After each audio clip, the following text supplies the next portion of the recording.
Okay, we are live. Sweet. Let me put on some music.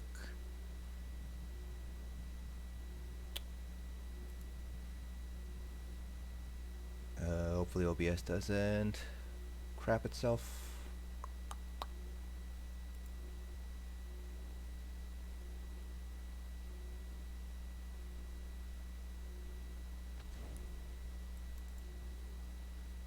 Primarily on the Magicka Nightblade, and then we're going to be hopefully moving on to the Stamina Sorcerer. So Monday was pretty much a lot of testing done on the Stamina Nightblade, and the one thing that the Stamina Nightblade has that not all Stamina DPS have, is the 10% additional crit damage. So we're just going to go on a stamsorc to kind of see whether that drop in crit damage makes a difference on which set ends up being better. Since the Monday stream, been talking with a couple of people from Hellfire, from Mayflower, as well as from Toxic Raiding Environment, and we've come up with a couple of sets that might end up being a little bit better than Acuity. So we're going to test them all out on Stam and on Mag. So for Magicka, the one that everybody's kind of turning to, it's Burning Spellweave. Burning Spellweave is the one that everyone thinks is going to end up being very strong. So instead of something like Spellweave and Acuity, for instance, you'd be doing something like Julianos and Spellweave instead. So that's something that we're going to try out. Compare that to Spellweave and Acuity, which is or Architect and Acuity, depending on if we're doing ranged or melee. Then we will play around with Magicka sets. The problem with Magicka DPS is there really aren't that many sets out there that do very well when you compare it to like Acuity. Like, you don't have a lot of proc sets. Like Stamina has things like it has Ravager, it has what's the other one? Briarheart, it has Advancing Yokeda. Magicka DPS don't really have those same level of sets. You have something like, you have the classic Julianos, you have Scathing Mage, you have Burning Spellweave, and that's pretty much it. And then you obviously have stuff like Moondancer and Master Architect, but those have some limitations. So Master Architect, you need to have a low-cost ultimate, so it's really only going to be Magplars and Magicka Nightblades. And then Moondancer, you're reliant on synergies, and so your healers have to be able to give you orbs every 20 seconds, which shouldn't really be a problem, but depending on the level of your support roles, it could end up being an issue. Okay. So what we're going to be doing is we'll start things off first with just typical. We're just going to go with the standard Architect and Acuity, and we're going to be doing a melee parse, so we'll be using Zan. And this is just to kind of establish a baseline of what we're able to pull. So hopefully, I do need to change. Acceleration to Trap Beast. And we are going to be using Elemental Weapon instead of Funnel Health, just to help out our sustain a little bit. If you're a melee Magblade, you should be able to use Force Pulse or Funnel Health, no problems at all. But if you're a ranged Magblade, then you will probably want to use Ele Weapon, because it does cost less, so it is a little bit better for your sustain overall. So a couple of things that were talked about a little bit. A lot of people were focusing in more on the Stamina DPS rather than Magicka DPS. So Magicka DPS wasn't really talked about, at least in discourse that I was in. There was a lot of like, oh, just do something like Moondancer and Spellweave, or Julianos and Spellweave, or Architect and Spellweave. So those are kind of what a lot of people were kind of defaulting to. But some people raised the possibility of doing something like Force Pulse build, running Scathing Mage, since Force Pulse gives you 3 hits, direct damage hits. So that's one possibility that could be used for Magicka DPS. And then for Mag Decays, because everyone wants Mag Decays to be good again, a lot of people were talking about things like Silks of the Sun and Burning Spellweave, or Burning Spellweave and Elfbane. So I don't think I'll be able to test Mag Decays today, but hopefully I'll be able to do that either Friday or Saturday. So we'll see if I have time to do that at all. Probably not Saturday, but I will try for Friday. So let's go ahead and do, I should make some potions just in case. I don't think I'll use up 5 potions in a parse, but better safe than sorry. Plus we're going to be doing quite a couple of parses today, so let's just stock up on our potions now.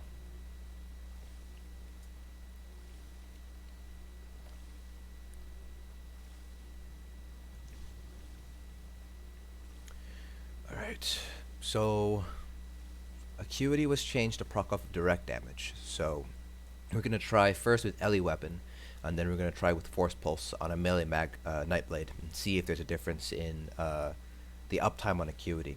So Force Pulse gives you 3 direct hits per hit, and if it happens to proc a status effect, then it is an additional direct hit, so you could get theoretically up to 5 direct hits in one Force Pulse.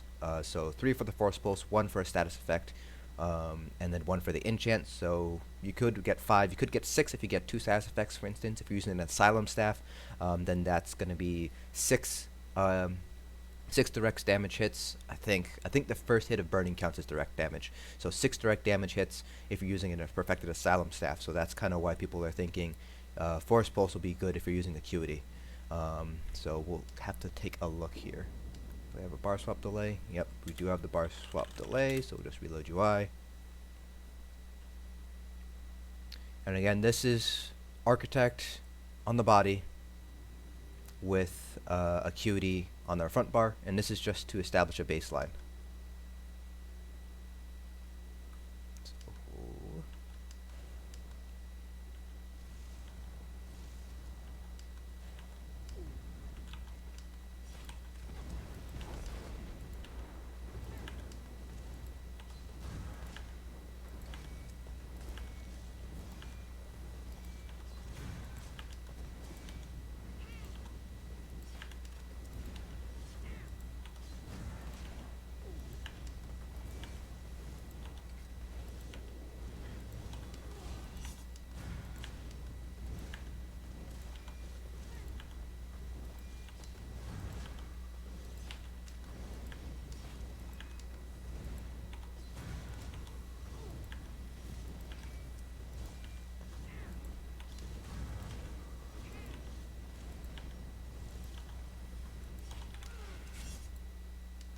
Uh-oh.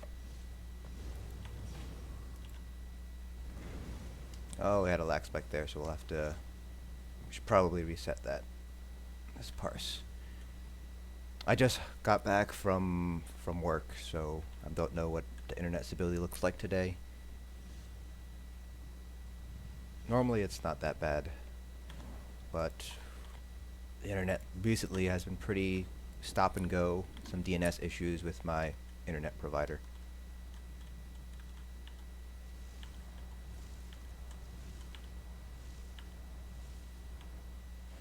Let's wait for potions to get off cooldown. We won't start with the Desperate ult, we'll just start with Soul Harvest instead.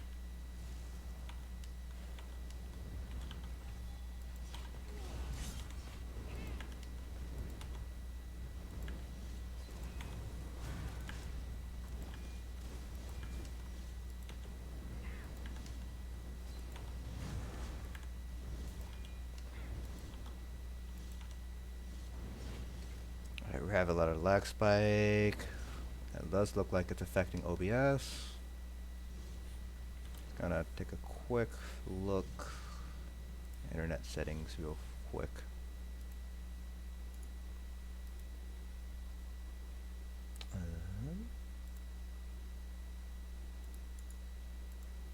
It was fine yesterday.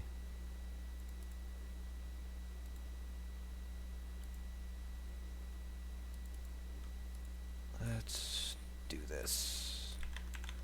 Oops.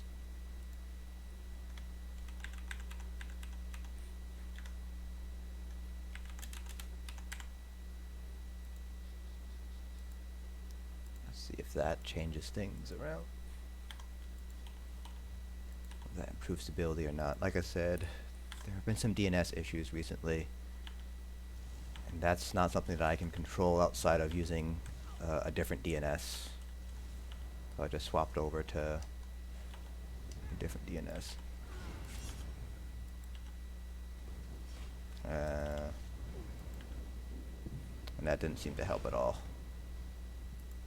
Why are you doing this to me?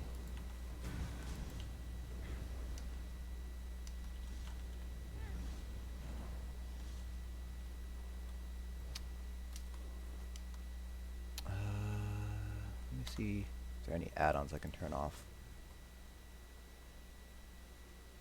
Already pretty bare bones when it comes to add-ons. Don't think there's anything that would actually change performance-wise.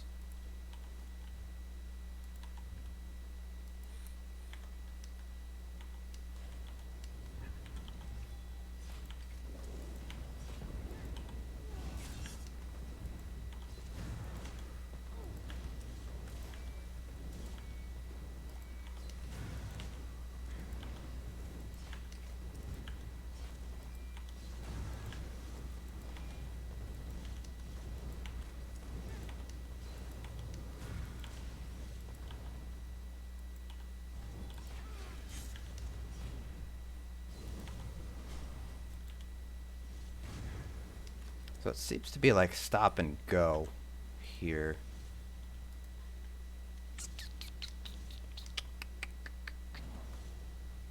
Let's see what I can do.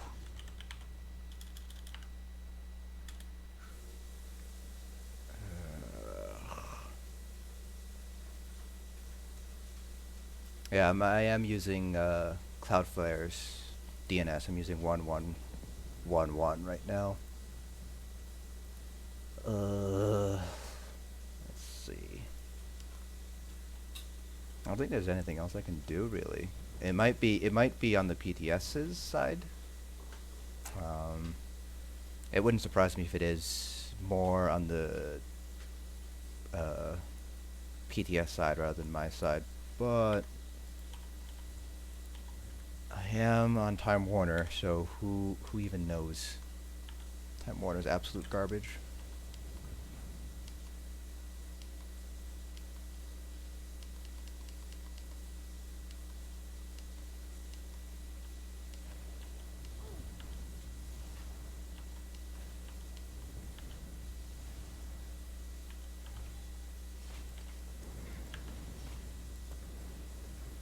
Yep. Okay. It's like there's like that slight stutter here and there, and it's like that'll mess up a Nightblade parse pretty badly, having that stutter, just because you aren't able to get your you're not going to be able to get your light weaves off. This is really annoying. I wanted to test Nightblade so badly today. Test out all the different combos. Maybe we'll move on to stamsorc, because stamsorc is a little bit less forgiving when it comes to having lag. We'll just do stam instead.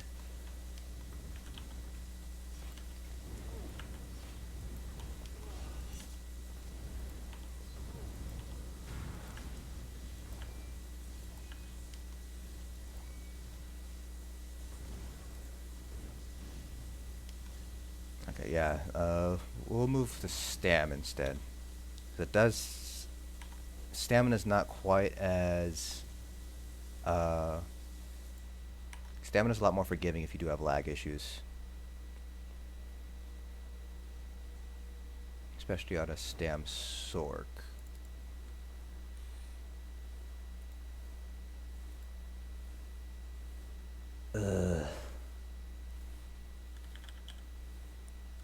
Waiting for this to load. I'm just gonna get some music going with Spotify.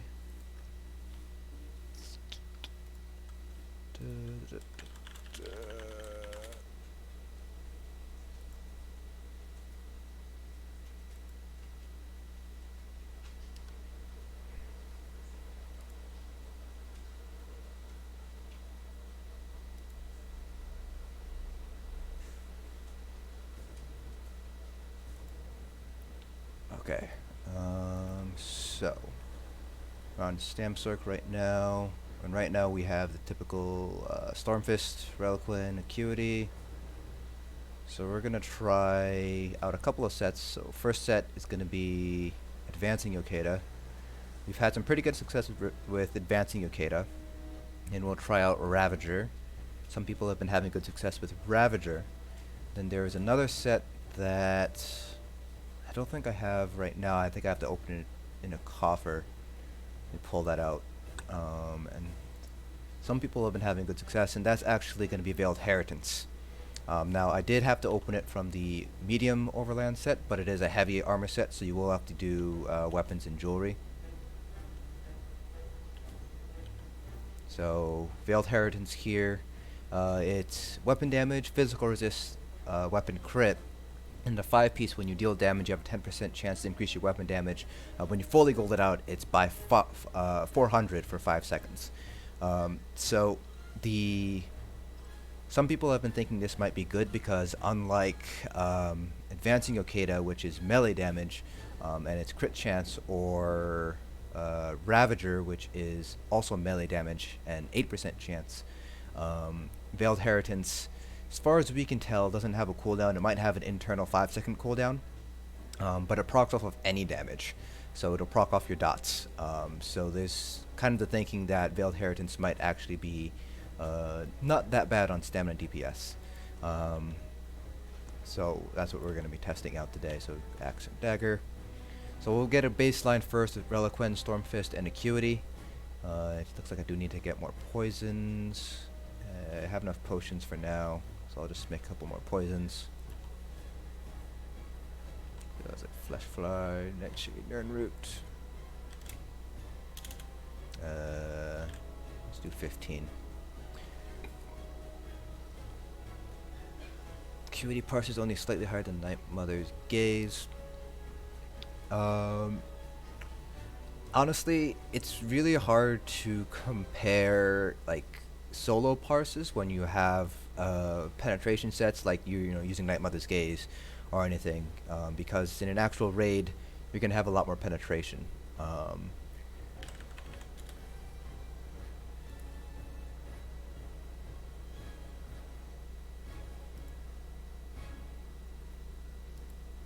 Okay, so we did disconnect there for a couple of seconds. That was on me.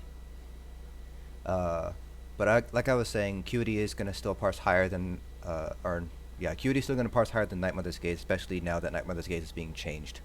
So yeah, I would still go Acuity rather than Night Mother's Gaze, unless you have to wear it for, for the raid penetration.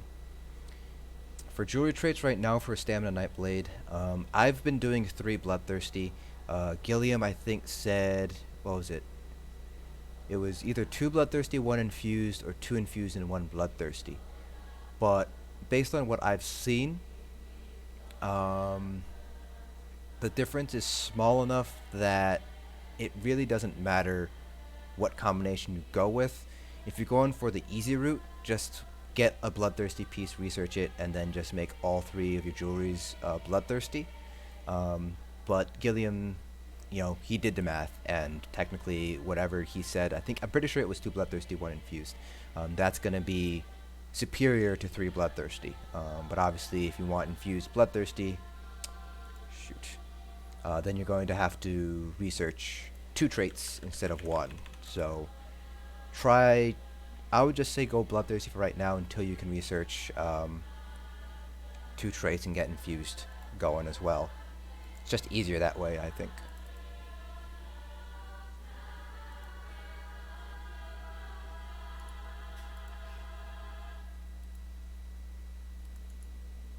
So if this kicks me out again, I think I know what's causing this.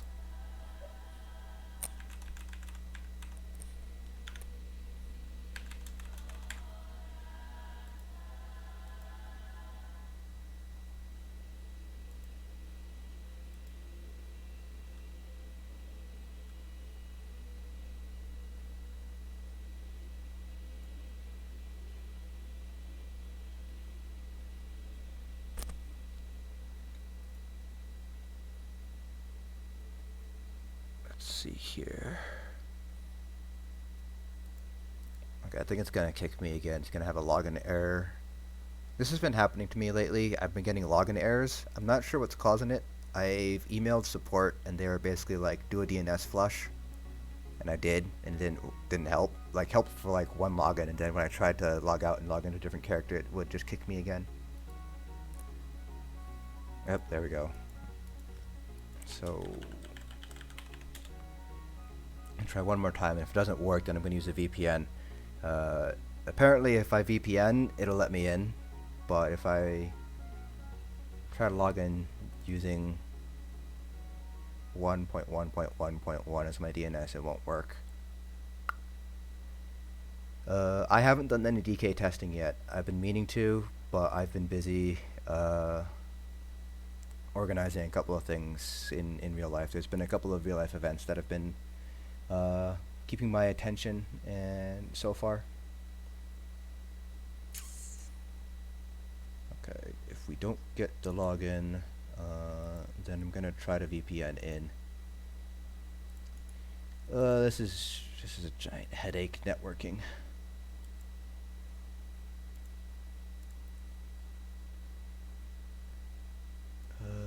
Where's my VPN service? It's probably gonna take off the stream for a second while we're connecting.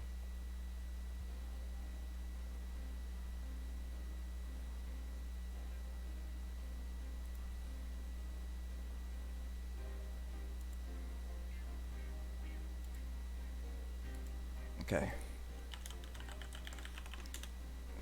Got a new IP, so let's see.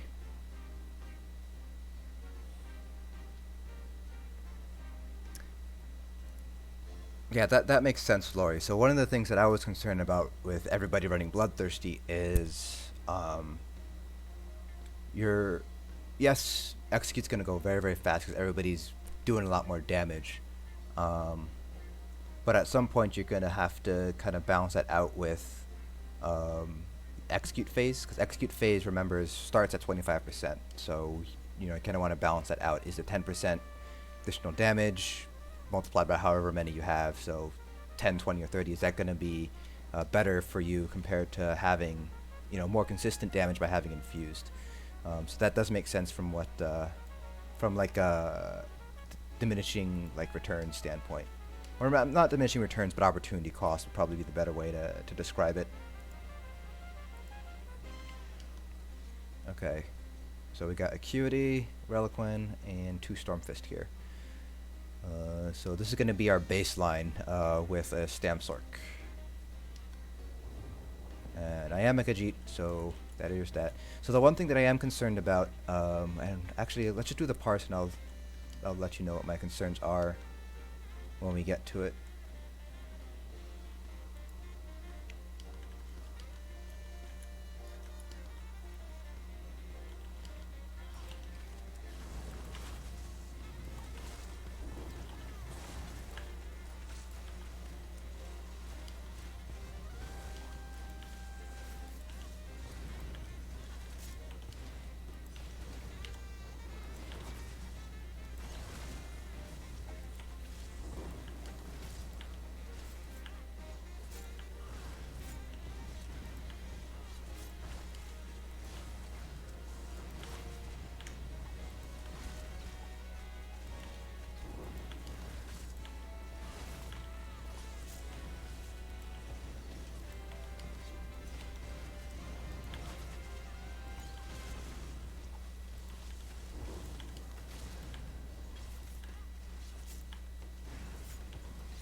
We are still getting a little bit of lag here, but it's not nearly as bad as it was.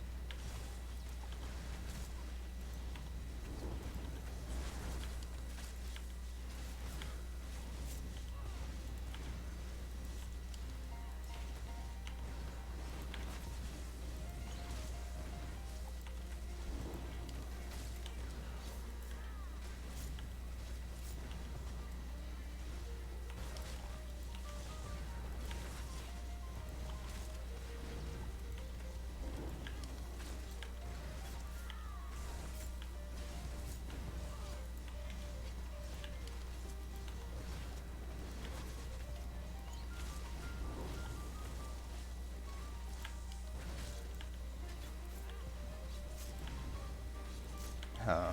Okay, yeah. I'm not seeing any issues right now. There was a little bit of a drop earlier. That might be what was you guys were seeing. Hopefully it's fixed itself.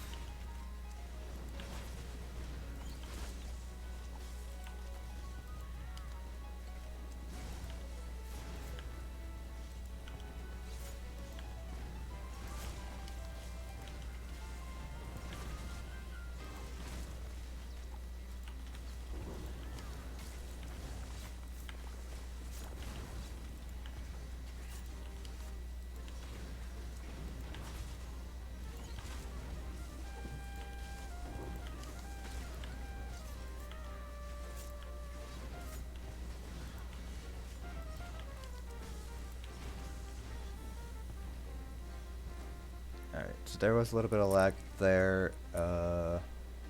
Stream buffering. Yeah, so there were a couple of drop frames in the middle of that. It seems to be stable now. But yeah, there were a couple of frames drops. Dropped about 800 frames during that parse. So hopefully that's kind of like a one-off thing. Hopefully it was just, I don't know, internet clearing the tubes or whatever it is that internet stuff does. I don't know, I'm not a networking kind of guy. Before I just need to make sure that I have...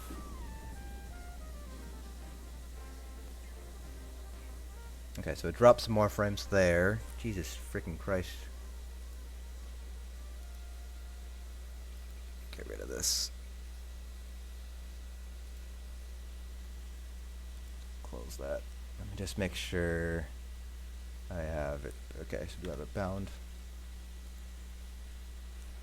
So that was what I got with the freaking lag and everything.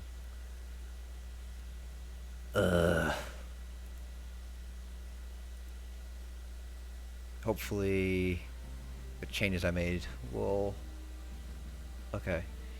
So 37.6. I know before the Acuity nerf I was getting around 40k. So I don't know if this is like a drop or if this was just the lag. 16% uptime on mechanical Acuity. We'll do it again just because it could have been the lag that was doing it, and might not have been an actual result of the changes to Acuity.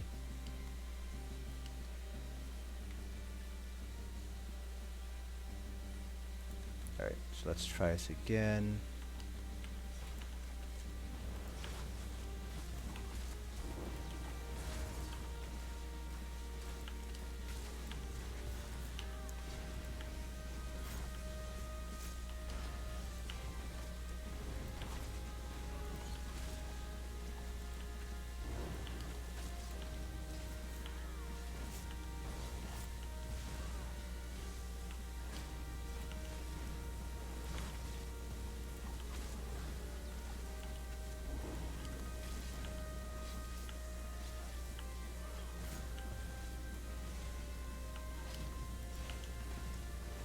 Today is stamsorc and magNB, hopefully, if the lag stays away. If the lag monster stays away, we'll go back to the magNB. Otherwise, I'm probably just going to go to sorc, because sorc is less forgiving if you are lagging a little bit.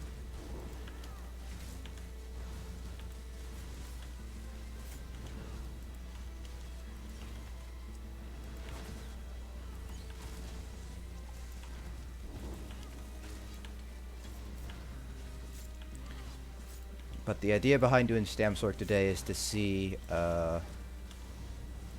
how stamina classes without an execute, how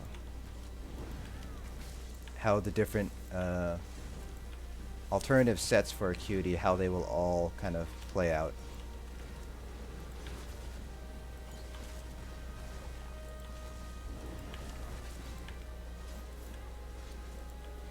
Because a lot of people have been doing a lot of tests with Nightblades, but not really with sorcs or stamplars too much. And sorcs and stamplars, they don't really have an execute, or they don't have like a dedicated execute. Nightblades are the only one with dedicated execute. So, for example, Advancing Warrior has been performing very well on Nightblades, but when it comes to sorc, where we don't have that additional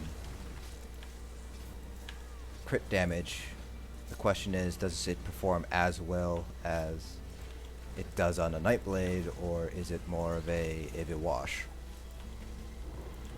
And how well does it stack with your execute and things like that?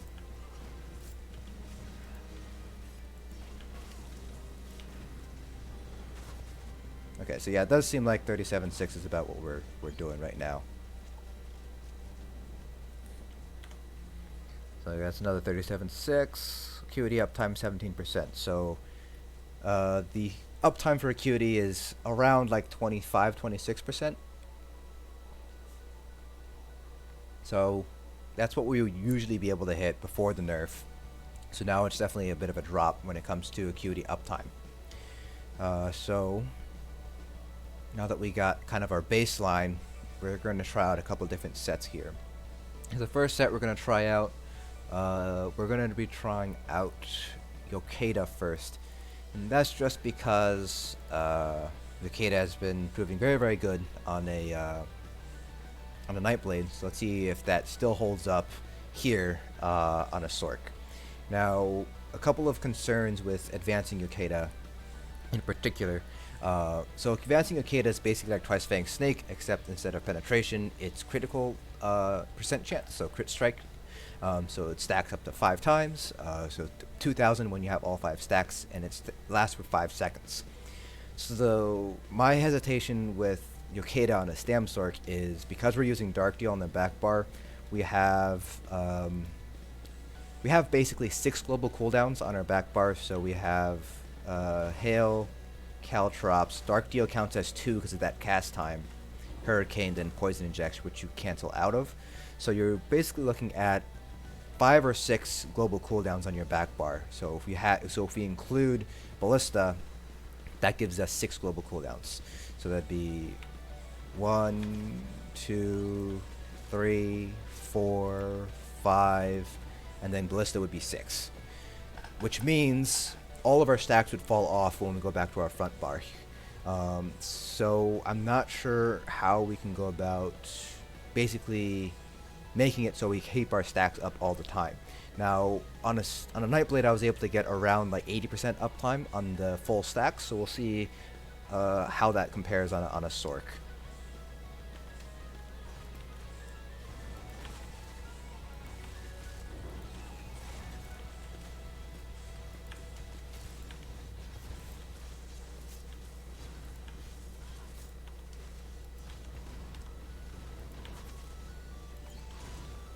We are also using Reliquin, which counts as melee damage, so this is also going to play a factor when we do Ravager, which procs off of melee damage. So without Reliquin, Ravager might not be as strong.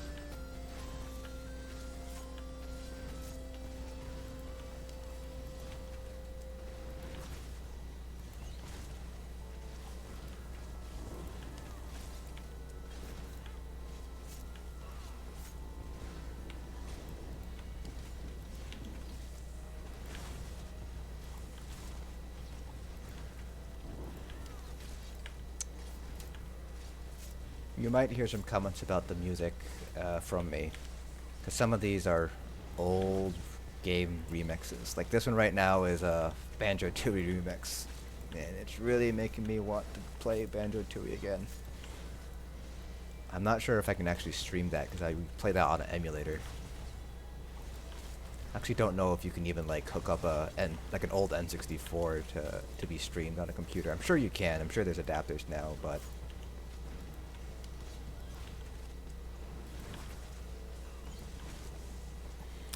I do not block cancel the hail animation, so I'm just light attack, hail, light attack. Because block canceling actually doesn't make it any faster. You're still bound by that cooldown.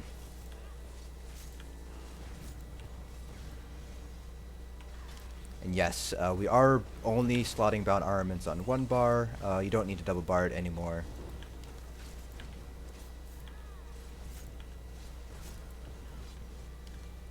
So that's actually pretty good what we got. Back up a little bit more so I don't hit it with my Hurricane.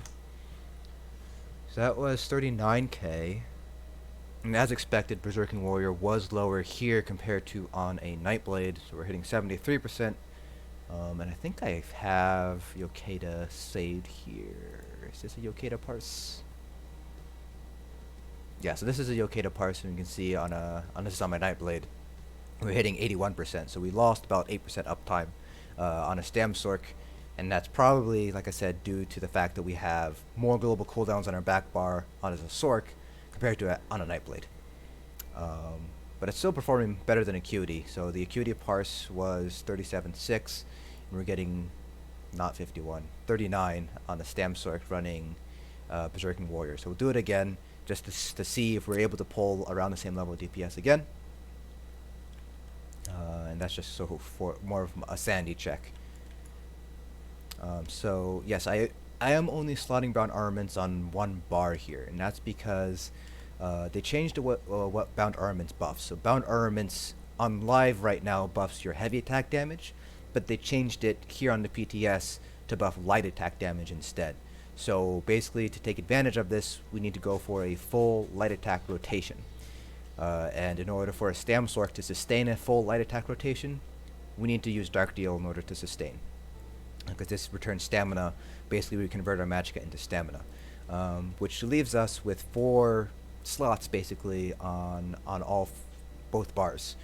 And we obviously want these 3 skills. We obviously want Hurricane. We need Rearming Trap, we want Deadly Cloak, we would like to have Rending Slashes, and Shrouded Daggers are spammable. So we really only have one flex spot, and that's going to be Rending Slashes, and there's not really too many things that you can put here instead of Rending Slashes. If, like, for trash pulls, you can be doing something like Steel Tornado or something, but for single targets, there's not much you can do besides Rending Slashes. So that's kind of what it would. That's kind of why we have bound armaments single barred here instead of double barred. Because you don't need to. It's no longer toggleable. It's active all the time. The toggleable now is when you hit it, increases your block mitigation by 20%. So if you activate it, it just increases your block mitigation by 20%, and that's basically it.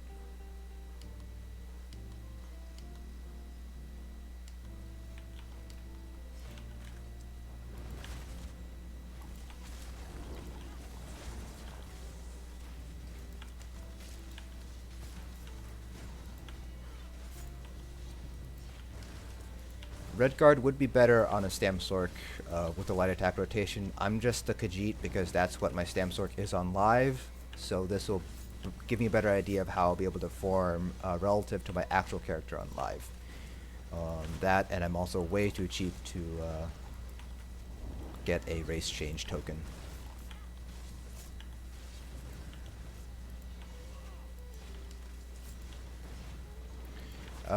In terms of imbue weapon on a sorc, I did a couple of tests earlier on in the PTS cycle, and I was not impressed by it. Royo, who is a very good stamsorc, also playing around with it. Like I think on like week 2 or week 3 of the PTS, and he also was doing better with Shrouded Dagger. Plus, you get better cleave with Shrouded Dagger. Because Shrouded Dagger will hit up to 2 additional targets.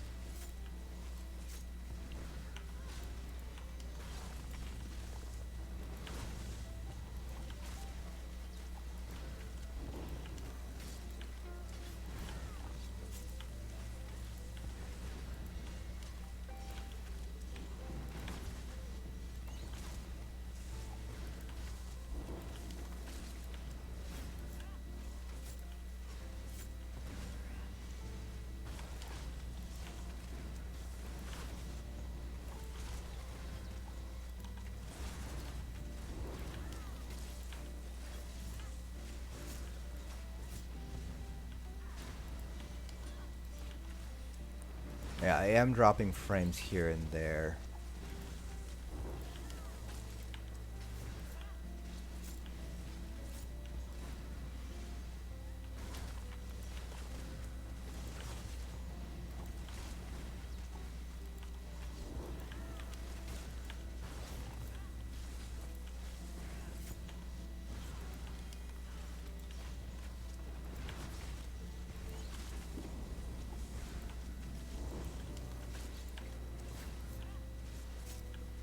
Yeah, that's what Roya was finding, that the sustain was not quite as good.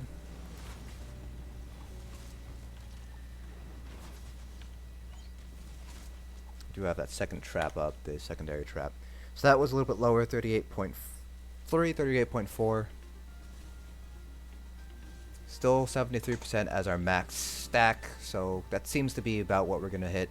Probably, if you were a little bit faster on the bar swaps and like global cooldowns, you can probably push it up to maybe like 75. Or maybe like find a way to go back to your front bar like midway through your back bar rotation, or change it so you have fewer global cooldowns on the back bar. You can probably push that up to closer to like 80-85%, but I'm not sure how to do that on a stamsorc. So this is what we're looking at. So 83 or 38.3, compare that to 37.6. So advancing yokeda still looks to be pretty strong, at least when you tie it in with Reliquin. So now let's give, where is it? Well, we're gonna give Ravaging a chance now. So we'll see how Ravaging compares. All of these jewelries are bloodthirsty, so it is going to be 1-to-1. We're not like doing anything weird. They're all going to be bloodthirsty. The only thing we're changing is just going to be that set bonus here. Now with Ravager, it's a 10-second duration, 8% chance when you deal melee damage to increase your weapon damage by 645. So that's a very strong buff to your weapon damage. The problem with Ravager is it's only on melee damage. So if you're using Reliquin, then Reliquin currently counts as melee damage, so you're able to, you have an additional melee damage hit to proc it when you're on your front bar. But if you're using something like, let's say, VO, it's the chances of proccing Ravager probably go down by a lot. At least on a Stam Nightblade, it went down by a fair amount, and ended up losing out to Yokeda and actually no, it beat Acuity, but it did lose to Yokeda. So that'll be interesting. So Ravager is a PvP set, so it comes from Blisteria, so you don't actually get it on the PTS at all. You actually have to go all the way out to Cyrodiil. Actually don't know if I went out on this. Yeah, so you have to go all the way out to Cyrodiil. You gotta go to Blisteria, so you gotta buy the coffer and hope you get the jewelry and weapons, because it is a heavy armor set. So you will need the jewelry and weapons here. One additional thing with Ravager is that it does have, the 3-piece is max health. So in order to make sure that everything stays, all my attributes stay leveled, I will have to do a attribute respec here. So this does actually end up giving us a little bit more stamina on the front and back bar. So I believe with advancing I was at like around 28k. But with Ravager, since it has that extra health, we can go all points of the stam, which gives us a little bit more max stam on our front and our back bar. Let's go ahead and try out Ravager now.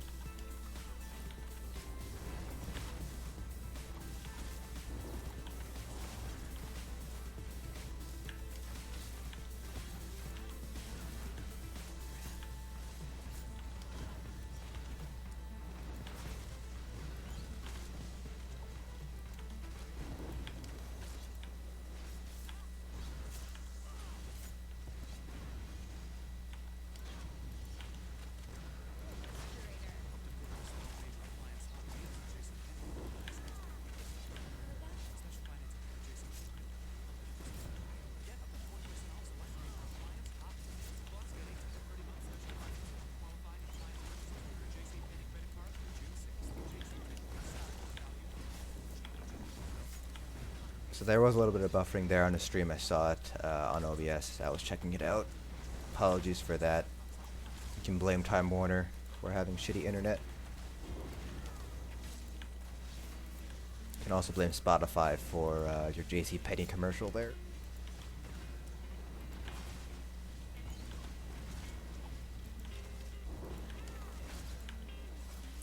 Yeah, I wasn't aware that they ever gave us Cyrodiil sets on the PTS. At least I've never found Cyrodiil sets whenever I do testing on the PTS. I've always had to like make a template and go run to like the cities. I am planning initially to run all Bloodthirsty, and my rationale behind it is I only have to research one jewelry trait that way, just starting off, and it's very easy to get. I just have to get the basically do any trial on normal and finish the quest. So it's pretty quick and dirty to get, and then I'll eventually move to for Stam 2 infused, 1 bloodthirsty, and then I think for Magicka it's gonna be 2 arcane and 1 bloodthirsty. So that's what I'm going to eventually move to. But for starting off, I'm just gonna do 3 bloodthirsty.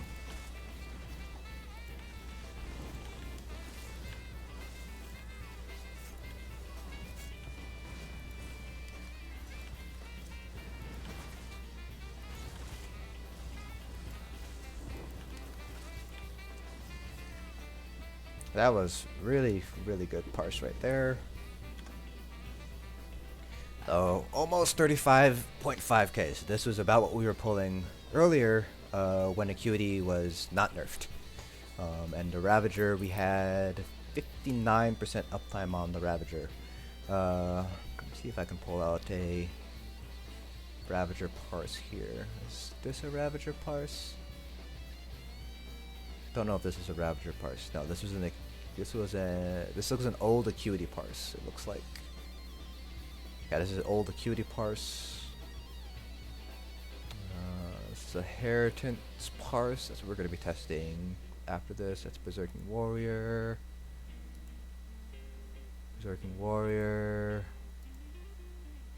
Heritance. Okay, so I don't have a Ravager parse from the Nightblade, which is weird. I should have one, but I guess I don't. But yeah, so Ravager, I've had lots of varying success with Ravager in terms of uptime. Is it gonna let me? There we go. So 59% uptime. I've had it up all the way up to like 75% on a Nightblade. So I think I can get this to be higher. So we're gonna do it again, but we'll see if we can match this or not. Let's see. Oh yeah, it buffered halfway through the explanation. So Magicka, yeah, double arcane, 1 bloodthirsty. Stamina, I'm gonna do double infused, 1 bloodthirsty. I'm just starting off with 3 bloodthirsty just so I don't have to research all the different traits. Because remember, you can't research rings and necklaces at the same time. You gotta do them separately. So, I gotta do bloodthirsty for ring, bloodthirsty for neck, and then I'm gonna do infused for ring, infused for neck, and then arcane neck, arcane ring. So for a Magicka DPS.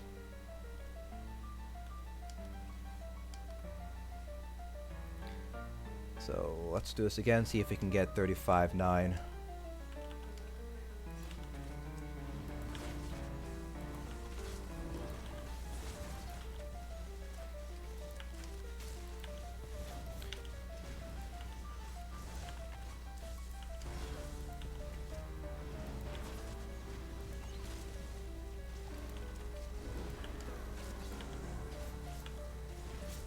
Yeah, common magic messes up with Briarheart, so don't take the uptime on Briarheart.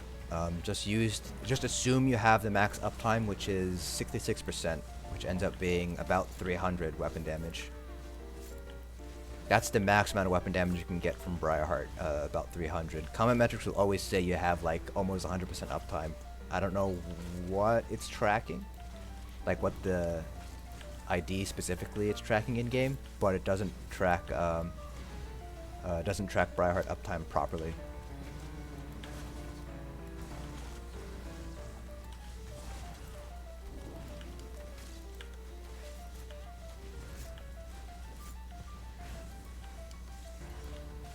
Yeah, I've heard that on a Stam DK, the Acuity change didn't really affect them as badly as like on a Nightblade. Which is interesting, because Stam Nightblades have a lot of dots going.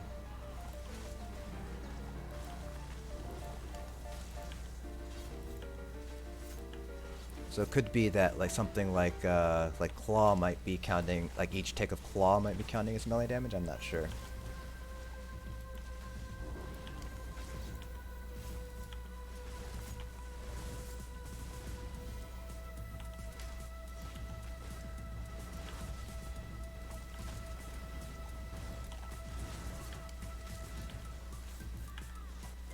Yes, with Tri-Stat instead of Blue Food, you do end up losing DPS because you don't have as much stam. Because Blue Food doesn't give you as much stam as, or Tri-Stat doesn't give you as much stam as Blue Food does.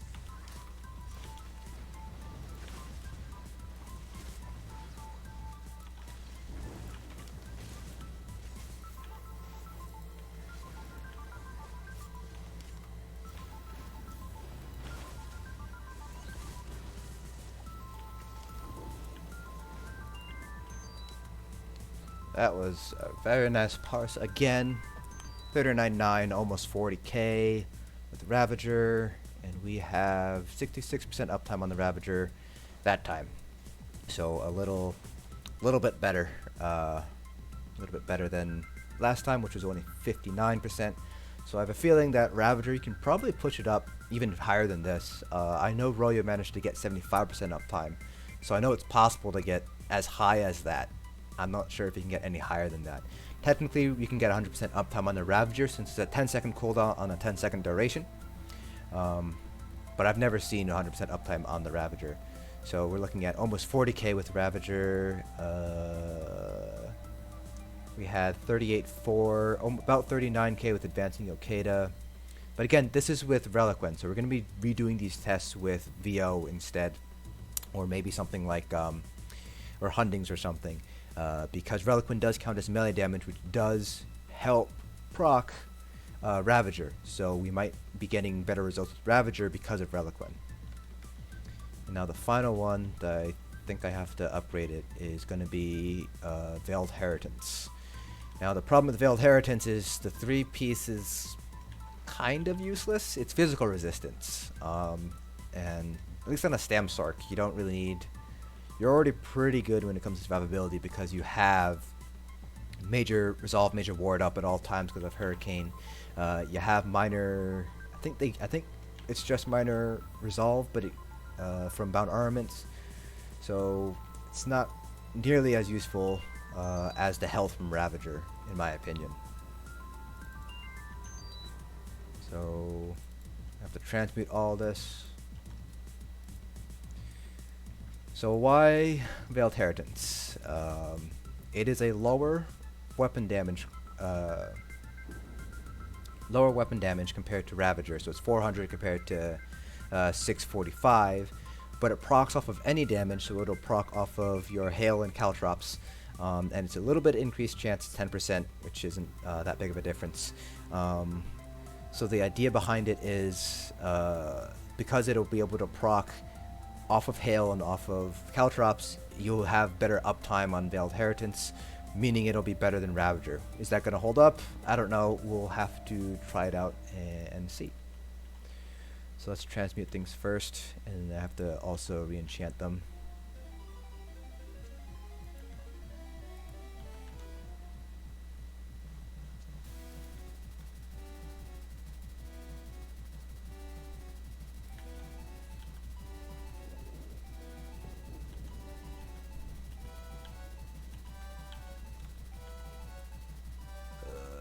Jewelry, it's gonna be all bloodthirsty again. Ranged Magicka DPS. I've only tested out. I did a couple of tests on Nightblade and Sorc Tuesday night, but they were very, very quick. It was just to kind of see what they're able to pull now that they've changed Acuity. Nightblades are still ahead of Sorcs, and then Magicka Wardens I also tested out. With the bear running Acuity and Architect, you're still you're pulling a little bit ahead of Pet Sorcs.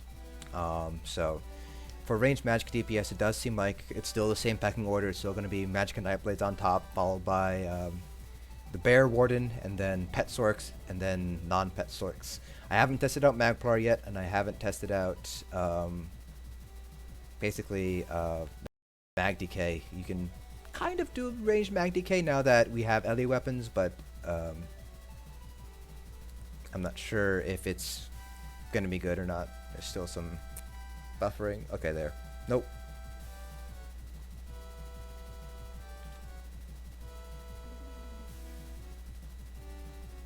I'm gonna turn off Spotify just so I'd eat up as little bandwidth as possible, and I'm gonna swap over to Near, because at least Near is local, so won't be using up bandwidth that way. I don't know if you guys heard that, but yeah, for range Magicka, it's Nightblade followed by. Oh, I need to get ultimate. It's gonna be Nightblade followed by Bear Warden, then Pet Sorc, non-Pet Sorc, then Magplar afterwards.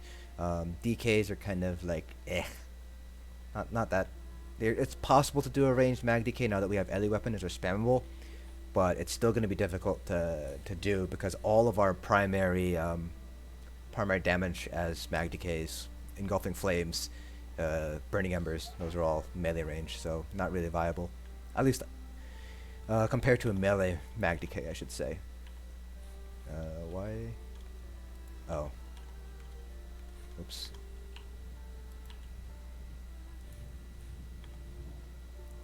For Stamblade, I would still suggest Redguard. Redguard is going to be great for the sustain. Khajiits are still not a bad choice.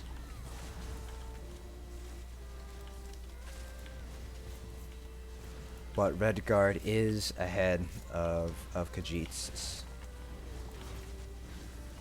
Don't underestimate the power of the sustain from Redguard.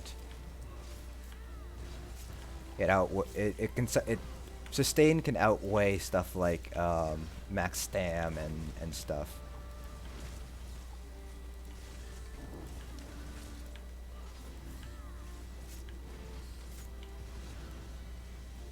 Wait, I didn't change my enchants. That's why I forgot to do. I also have to change my attributes too. Let's get attribute respec scroll. Well, let me do it in combat. No, I was forgetting to do something.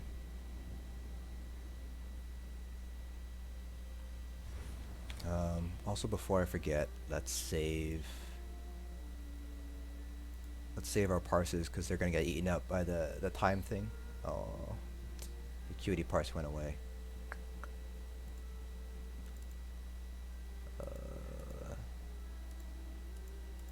It's not letting me click on it, so I'll have to do that. Oh, not alchemy. Not alchemy. Enchanting. I was forgetting to do something, so I need Kuroko.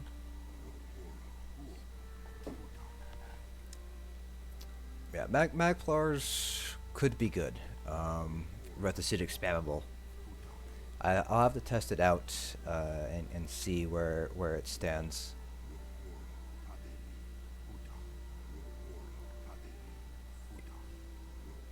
Yeah, Khajiit sustain is not hot. It could be better.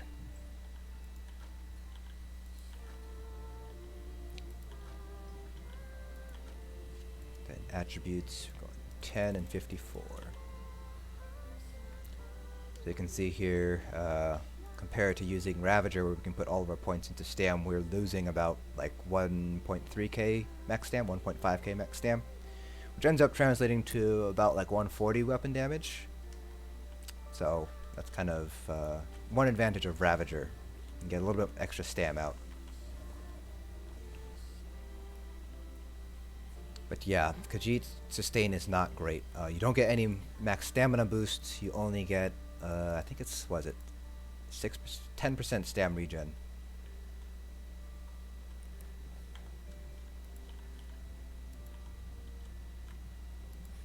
Let's do that. Alright. Getting barter shop delay? Nope, we're not. Alright, let's go.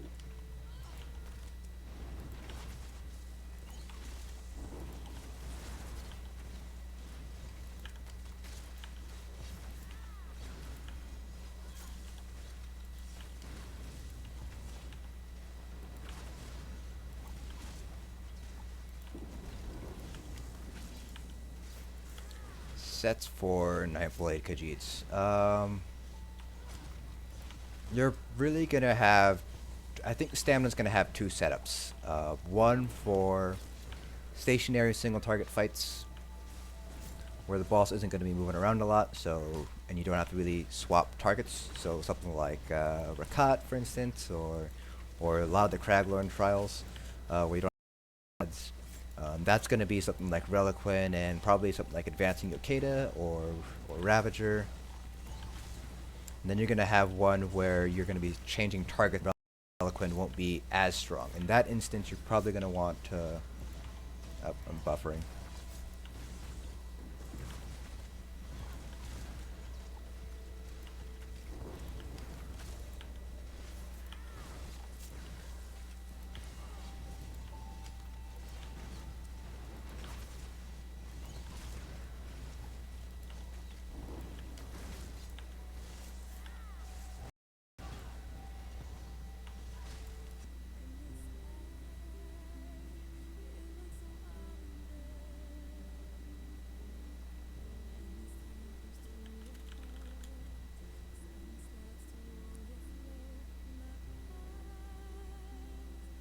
Okay, that was weird.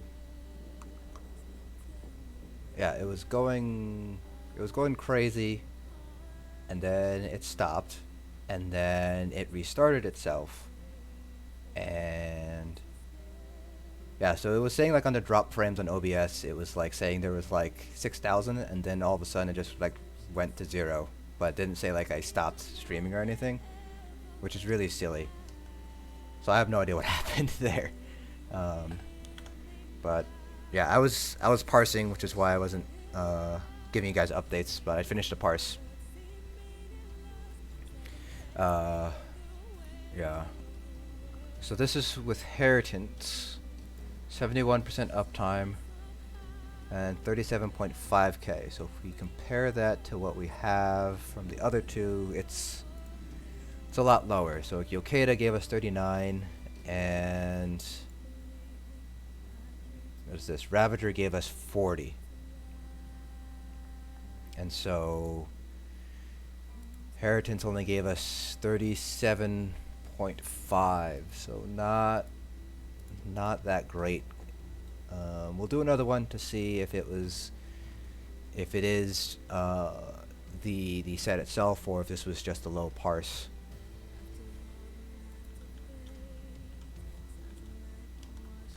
So we'll do another one, and hopefully the stream won't die halfway through like it did that time.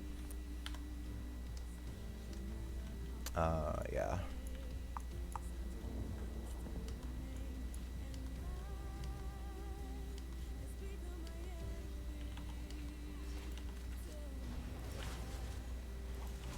I can tell you that while I was parsing, it definitely felt worse than the other two sets that we were testing out today.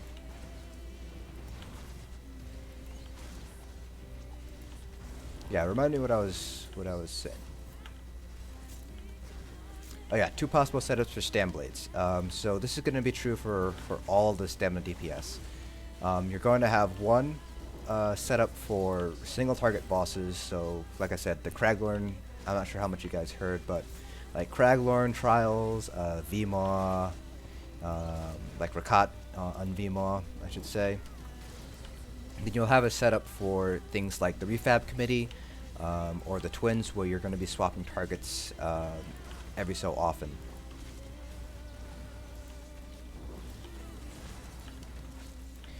So the single target setup, so basically that's for like all your Kraglorn trials, like Rakat on VMAW.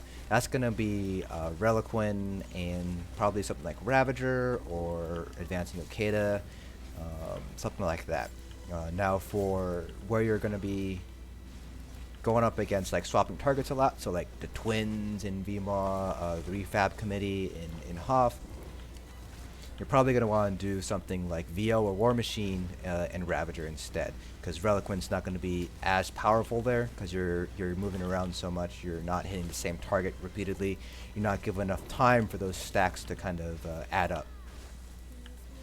So those are the kind of the two setups that I would say you're going to want to get if you're playing Stam next patch.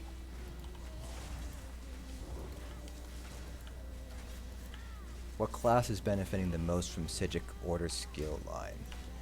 I wouldn't necessarily call it a class. I'd say it's more like specs. So Magicka DPS are probably the ones that are benefiting the most. Magicka DPS and tanks. And I'll show you why once we finish this parse here.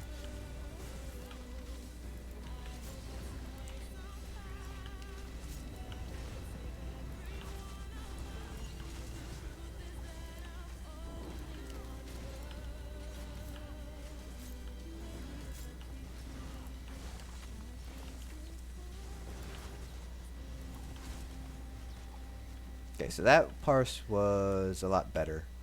So we'll have to do another one with Heritance to see what we're able to actually pull. So that was 38.7 with 70% uptime on Veiled Heritance compared to the other parse, which was 37.4 with 71% uptime. So we're gonna do another parse, see if we can match this 38.7. So So like I said, it's not really classes that are benefiting from Psijic. It's more like specs or roles.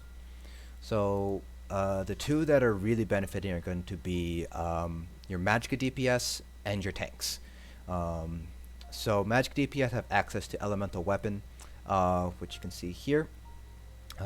It's not really going to be super accurate because I'm on a sorc, but Ele Weapon here costs 2287. Compare that to Force Pulse, which costs 2565. So it is cheaper, and so it's basically a cheaper spammable.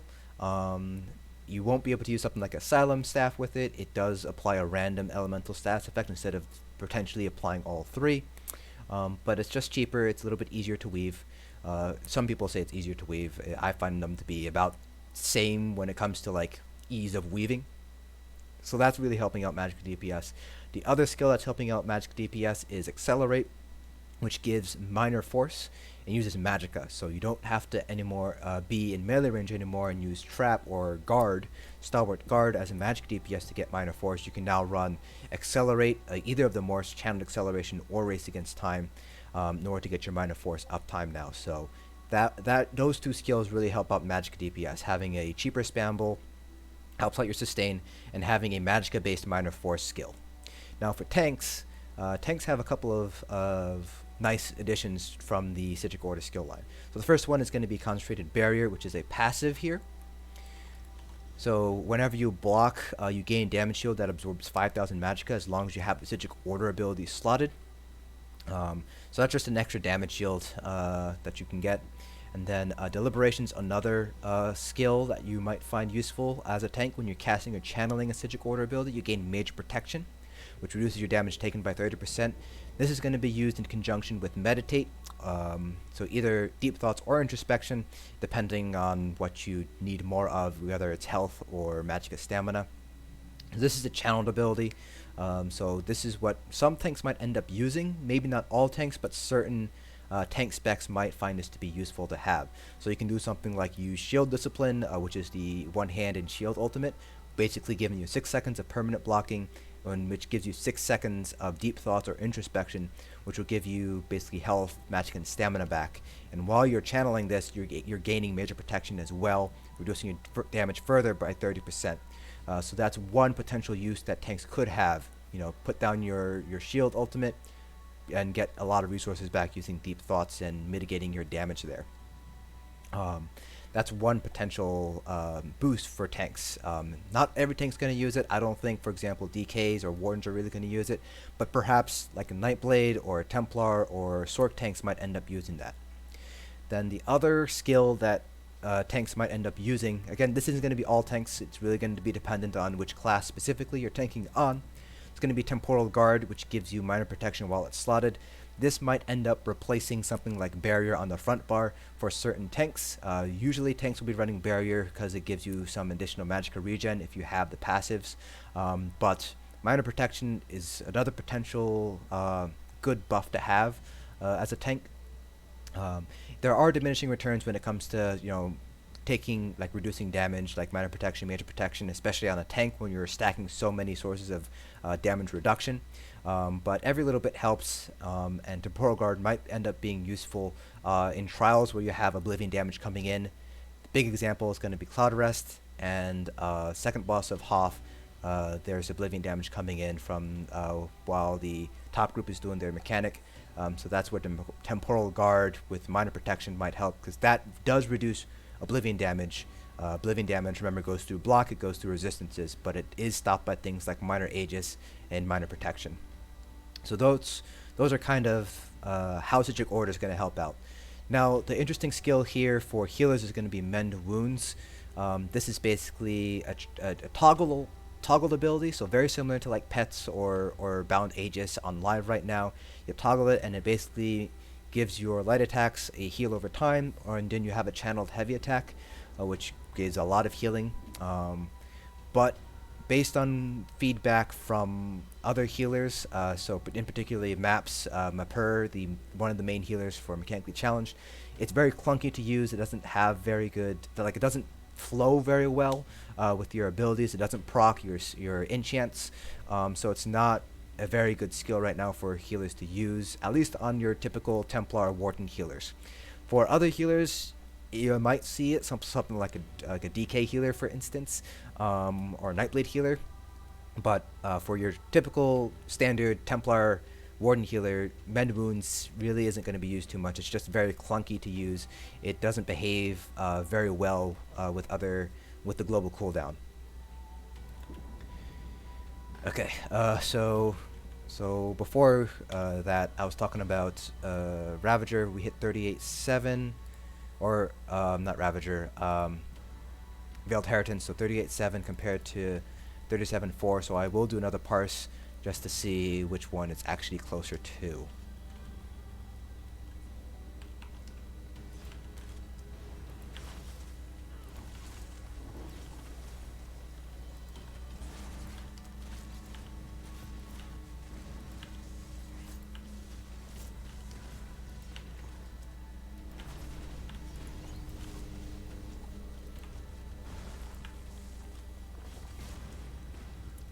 There was some lag there, so I'll just redo the parse.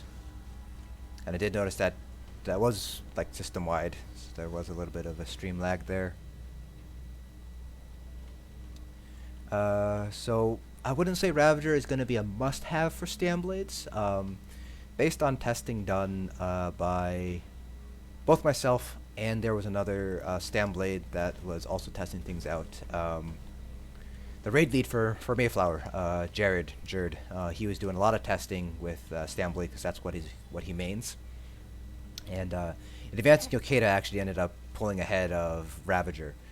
So you actually have several options that are all fairly close together for Stamblades, and that's going to be Ravager, Advancing Yokeda. Veiled Heritance actually isn't that bad on a Stamblade either. So if we take a look at saved parses here. So this is Veiled Heritance 50.8, which was my best parse, and then my best parse with Berserking Warrior was 51.2, Advancing Yokeda. So it's actually a pretty small difference. It's only about 400, so it's within margin of error here, and it's the same when you take away Reliquin. So this was Berserking Warrior, Advancing Yokeda 43.5 with War Machine. And with War Machine here, this is Veiled Heritance 43.3, and Ravager, I don't have a saved one. Let me see. I might have it saved on an Imgur, and I'll link it in, I might have an Imgur thing, or let me see if it's on, let me see if it's here. I want to say it's here.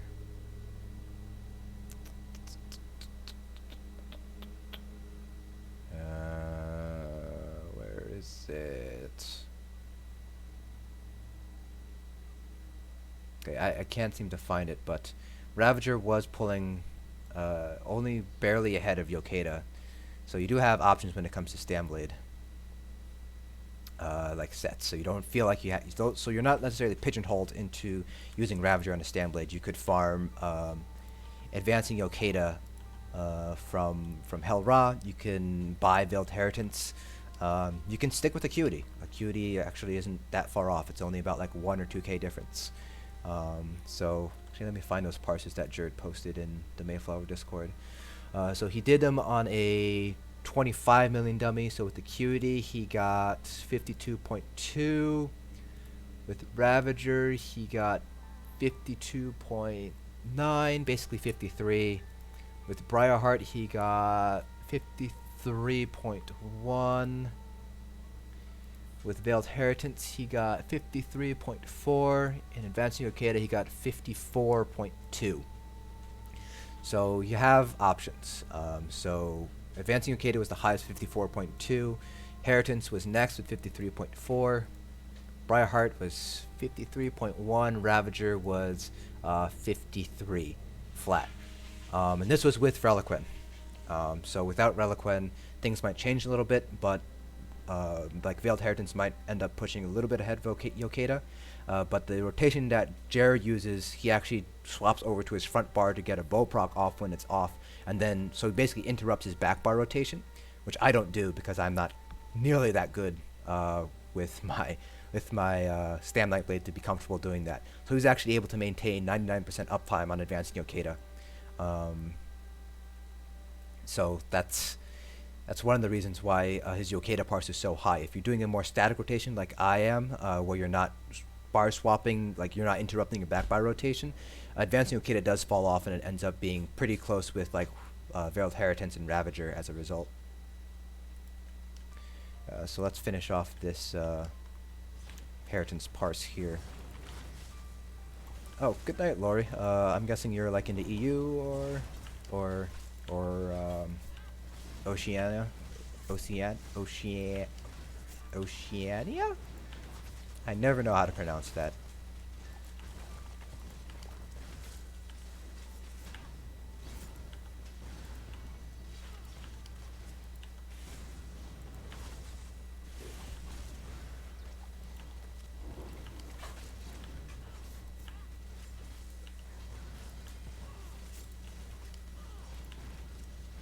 Ah, okay, Scandinavia. 1 a.m.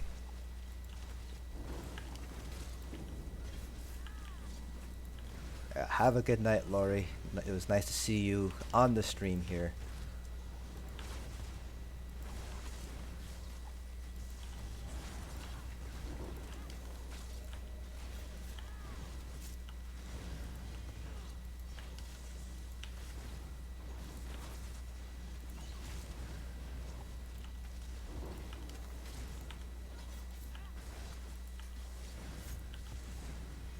Let's see what Heritance is able to pull. If we have a potential fourth option for stamsorc.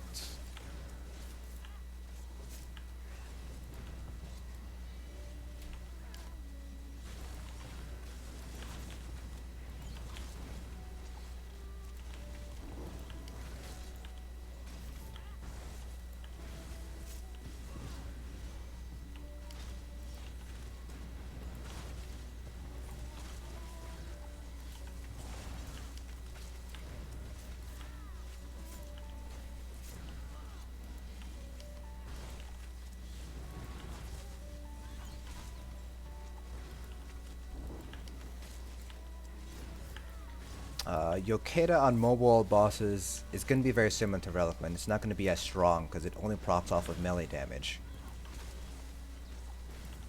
So in that instance, I'd probably swap over to something like Veiled Heritance or Acuity.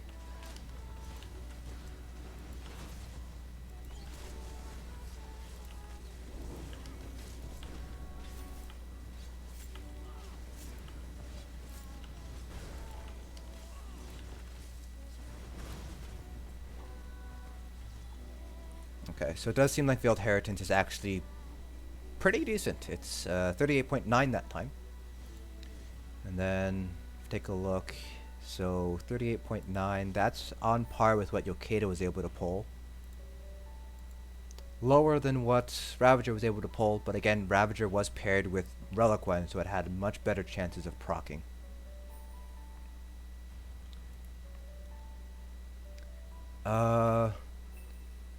So Yokeda is good. Does that mean Leviathan's also good? Not exactly. So basically, what's the difference between Yokeda and Leviathan is Yokeda carries over to the back bar since we have weapons. We're using weapons here. So basically that allows us to have a proc set on our front bar and that carries over to the back bar. So, when we proc Veiled Heritance, for instance, we swap to our back bar, that weapon damage increase carries over. Leviathan, because it's a static boost, when if we're using weapons of Leviathan, and we swap to our back bar, we're losing, oh, we're buffering again.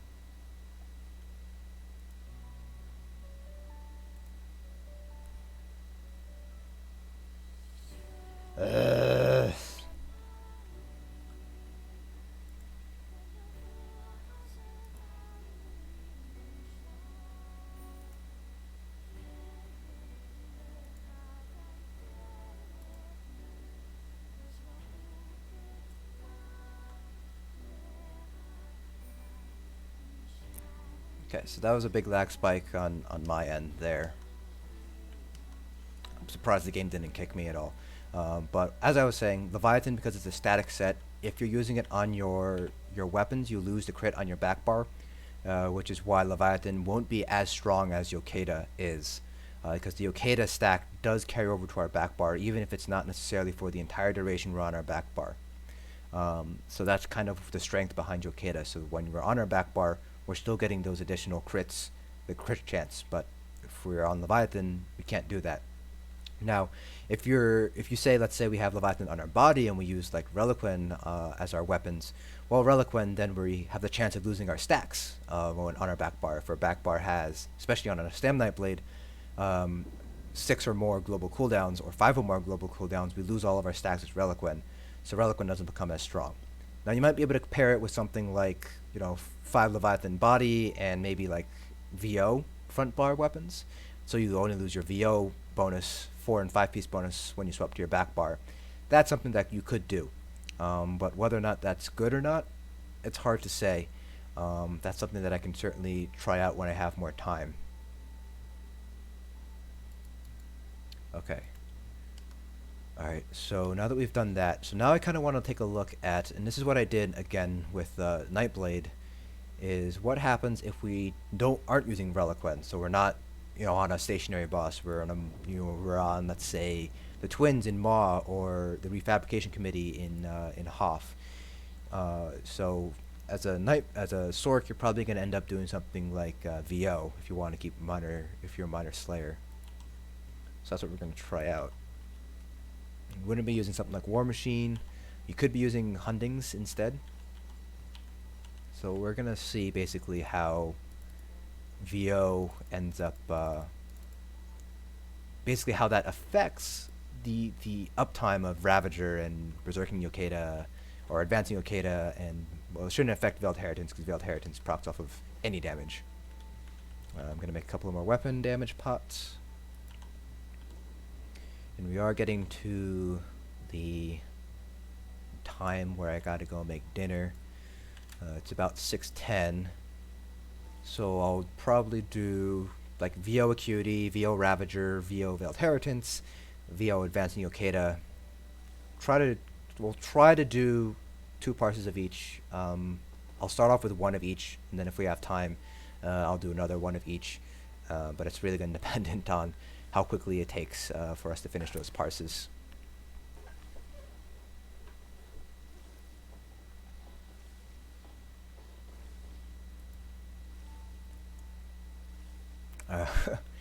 So when I do my build videos, I will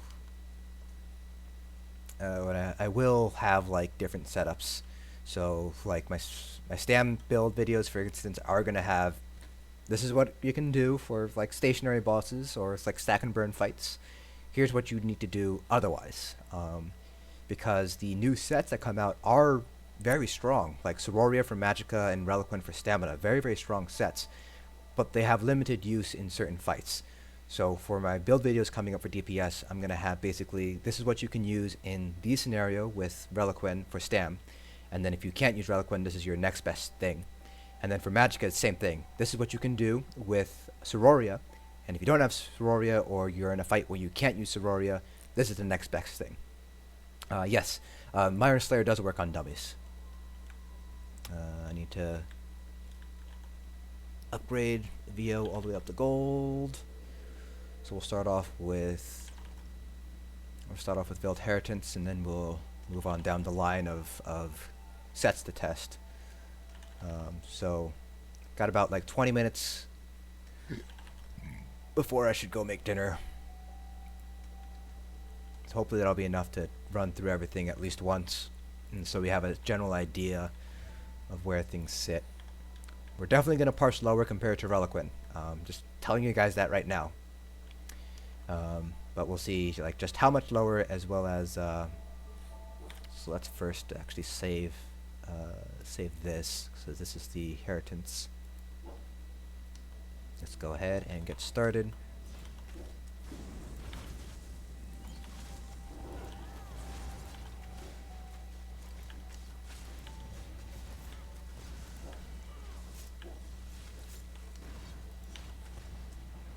Now we do have VO, so our sustain's going to be a lot better. Probably won't have to heavy attack as much.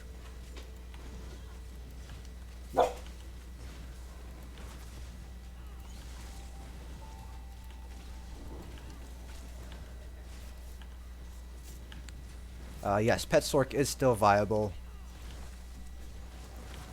but it does come with the disadvantages of, well, being a Pet Sorc. You won't be able to use it for every single fight. You know, the mage, you won't be able to use it on the mage. You won't, it dies a lot to Zhasa's mechanic. I don't think it dies to the twin mechanics anymore, but I know it can die to the Zhasa mechanic. Can't use it in Assembly General unless you're very good with controlling it.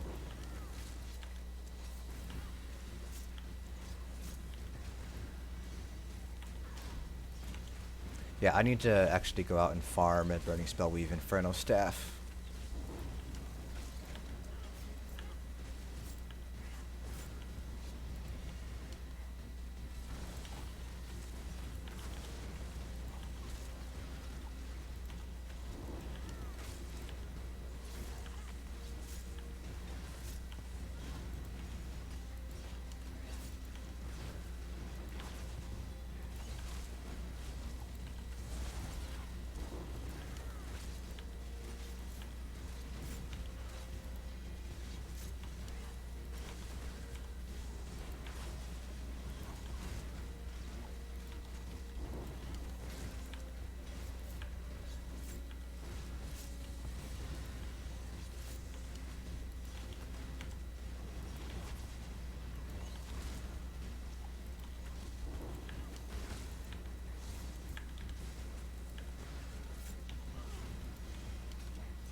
Best in slot for Stamblade's gonna probably end up being Reliquin and advancing Yokeda.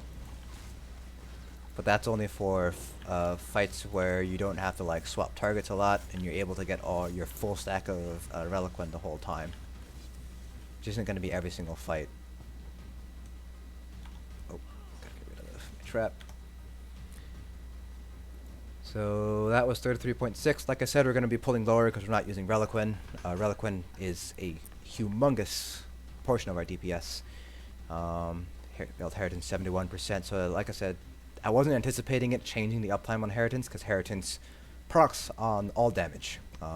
It's really going to be for Ravager and Advanced Yokeda where we might see differences in our uptime.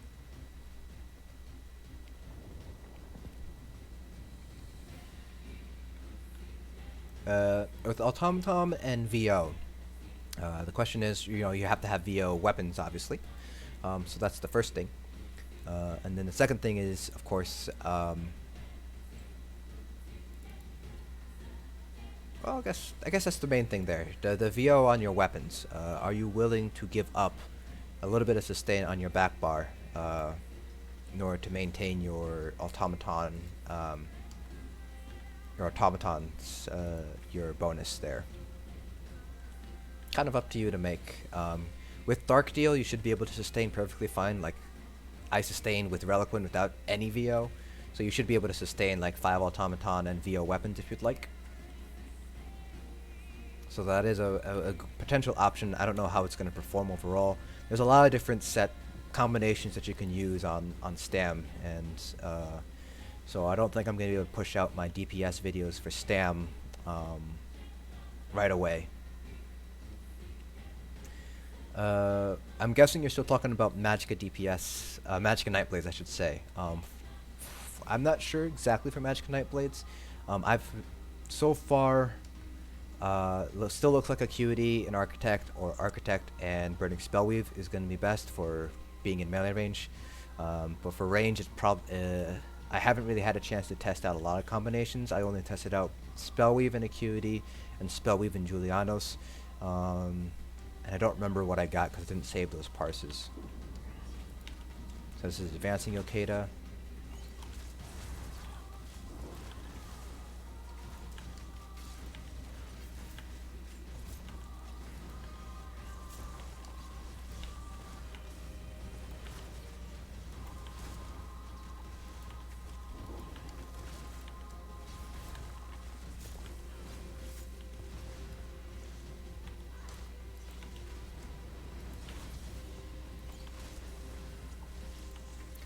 Advancing over Ravager. I think it's going to depend on your specific class.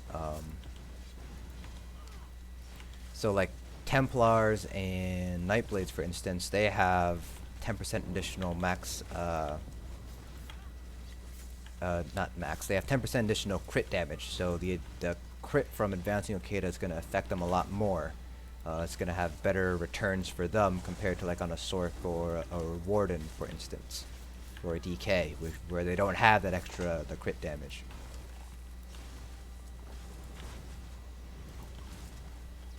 I think advancing is going to be strong no matter what.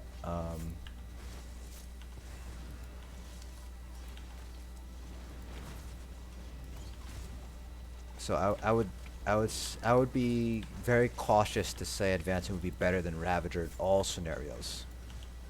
I'd say for some scenarios definitely, but not for all. And yes, my stamina is low because 1, I'm a Khajiit, so I don't have any max stamina racial passives, and 2, I'm using 3 Bloodthirsty, not Robust, so I'm losing out on about 3k max stamina from not having Robust jewelry.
Alright, so that was advancing Yokeda, so let's take a look at uptimes.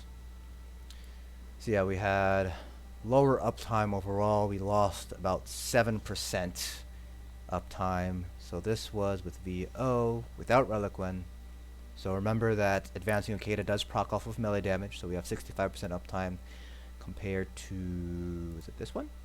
Yeah, this one. So we have 73% uptime, so we lost 8% uptime from losing Reliquin, I think, because Reliquin again counts as melee damage. But in terms of like comparison wise, it's about pulling the same even with Heritance. So now let's move on to what's next. Ravager is next. Then we'll do Acuity. Oh, I should probably also do Briarheart too. So if we have time, we'll also do some Briarheart tests.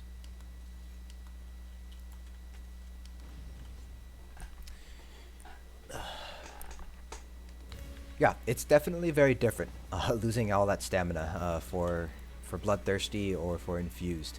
But just from like a purely comparison standpoint, and I did a video on this already, because stamina DPS have a lot more and a lot higher modifiers to weapon damage, infused is going to be better than robust. So we're going to end up seeing, for stamina DPS at least, a lot lower stamina levels than we used to. So we're not really going to be seeing like, 38, 39k red guard stamina Nightblades anymore. We're going to be seeing closer to like 30k red guard Nightblades with 3 bloodthirsty or 2 infused and 1 bloodthirsty.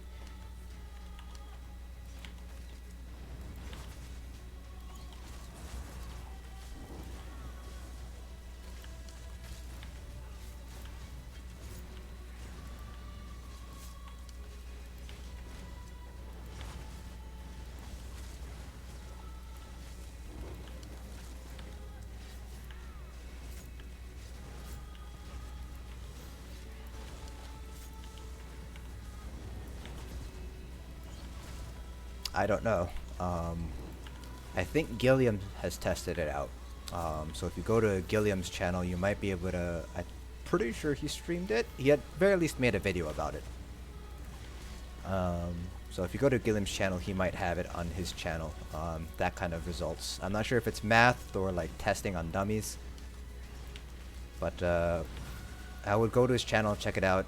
That's where everybody's getting the 2 infused, 1 bloodthirsty is best from. But I would trust Gilliam's judgment on that. But that is something I am going to also test out, the different combinations compared to bloodthirsty. So the video I made was not really based on using bloodthirsty, because there's really no way of kind of mathematically comparing bloodthirsty to arcane and robust and infused and all that.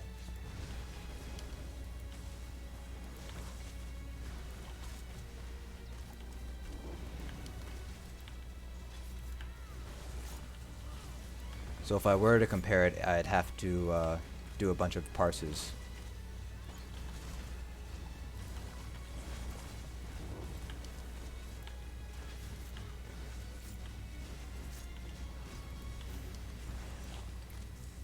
But I will try to do that at some point.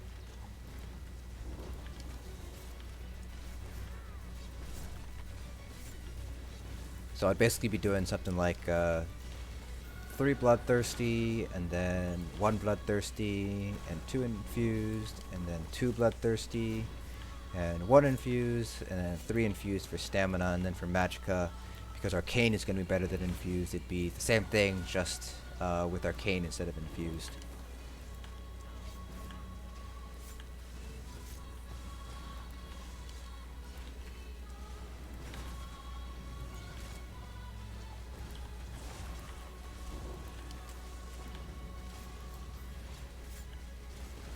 Infused on body pieces now, that's gonna be something I'm gonna have to revisit as well, because they changed it, changed light attack scaling.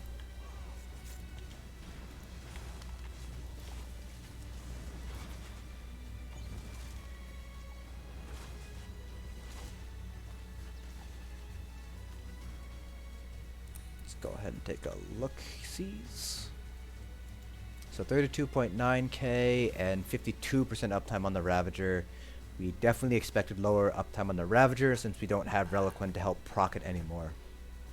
For comparison, just the Ravager, so we had 66% uptime here, so 66 compared to 52, so we're missing out on about 14% uptime on the Ravager. Then Acuity is going to be the last one. Again, we have to do Bloodthirsty just to keep things 1-to-1. And that's very important here. You want to keep things 1-to-1.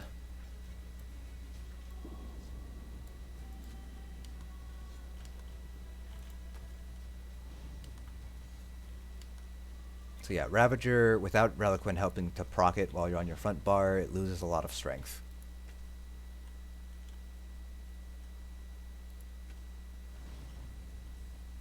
See, 100, yeah. So yeah, infused on big body pieces is definitely worth going back and looking over now that they made light attacks scale off of resources the same way that they scale off abilities.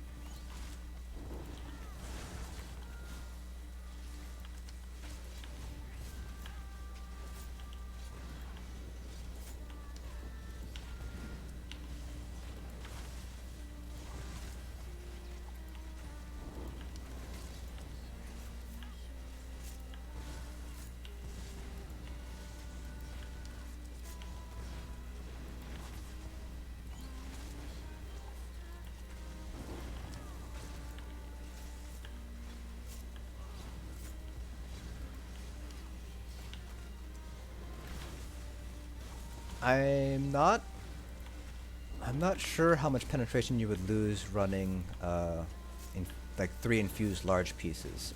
You're losing 7.5 times times 3. So you're losing, what would that be, 15, 22.5. So you're losing 22.5% of 2752, which would be about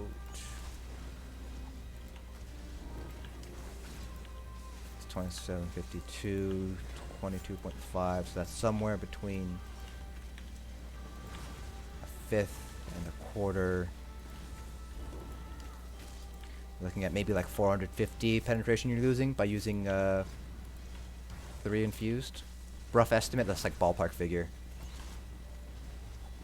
Because obviously I would want the exact numbers, but 400 penetration in terms of piercing would be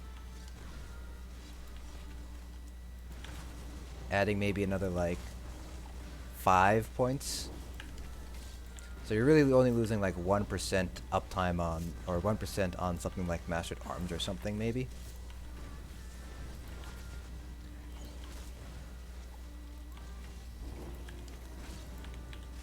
So again, I would just resort to like dummy tests instead of parses, like are not more. Bleh.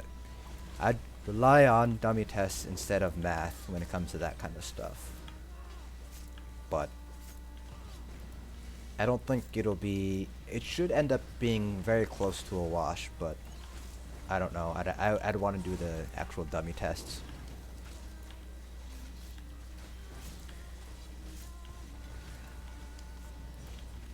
Right, that's the big thing. Like, some classes have executes. Nightblades have executes. How does that end up scaling with Bloodthirsty?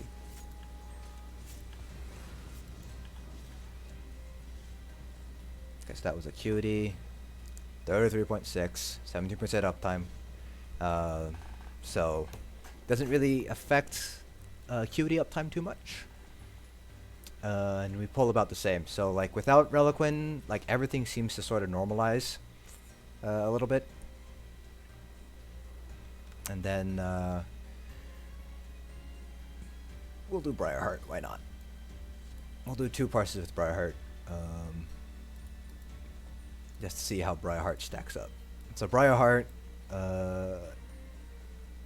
from the 5-piece, the effective weapon damage boost you're getting is actually smaller, because it's a 10%, 10-second uptime for 15 seconds, every 15-second cooldown, so that's going to be 66%. With an increase of 449, that's about 300 weapon damage, so that's basically the max you're going to be able to get from the 5-piece. So that ends up making it lower than Ravager, because for Briarheart to beat Ravager, you would need less than 50% uptime on Ravager. And then for Veiled Heritance, in order for Briarheart to beat Veiled Heritance, you would need lower than 75% uptime on Veiled Heritance.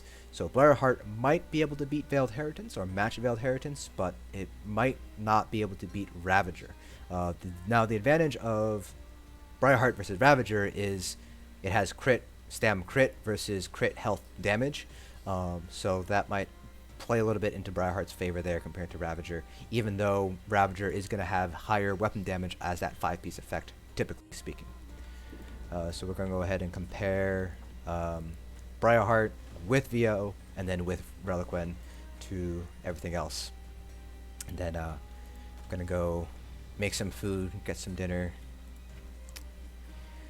and then see if I have time for maybe some more tests, or if I'm just going to have to get ready for a raid, because I do have a raid tonight to go to. Doing some AA and HRC tonight. Might stream that just for fun. I'm probably going to bring my Magicka Warden just to see what I'm able to pull. Although my server stability on, I guess PTS technically would be worse, because like Zos has even admitted that their server stability on PTS is like a lot less robust than on live.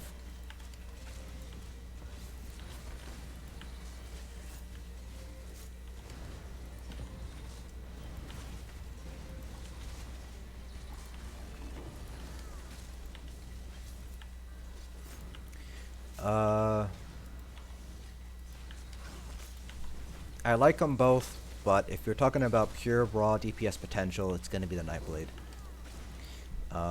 So while Nightblades are capable of pulling 50k and plus right now, do keep in mind that stamsorcs, they are gimped because they don't have Major Fracture or Minor Berserk as part of their skill sets. That's one of the reasons why Nightblade parses are so high, because they do have Major Fracture and Minor Berserk built into their skill set, their skills that they use. So they naturally have better parses. But even with my best stamsorc parse, which is about 40k today, if you factor in Major Fracture, which is about 10% increase, and then Minor Berserk, which isn't going to be a 8% increase, it's going to be closer to like 6 or 7. 10% off of 40 would be 4, so we're sitting at 44k. And if we do, let's say, like 6% off of 44k, that's about like, that'd be what, like, what would that be? Like 2.4, 2.5, which would be put us at around like 46.5-ish. So Stam Nightblade still went out, even when you factor in Major Fracture and Minor Berserk. Now where Stamsorcs win though, is their cleave damage, because they have Hurricane, and survivability, because Hurricane does give you Major Ward and Major Resolve. So you're not as fragile as a Stam Nightblade, but you do give up a little bit of DPS as a result.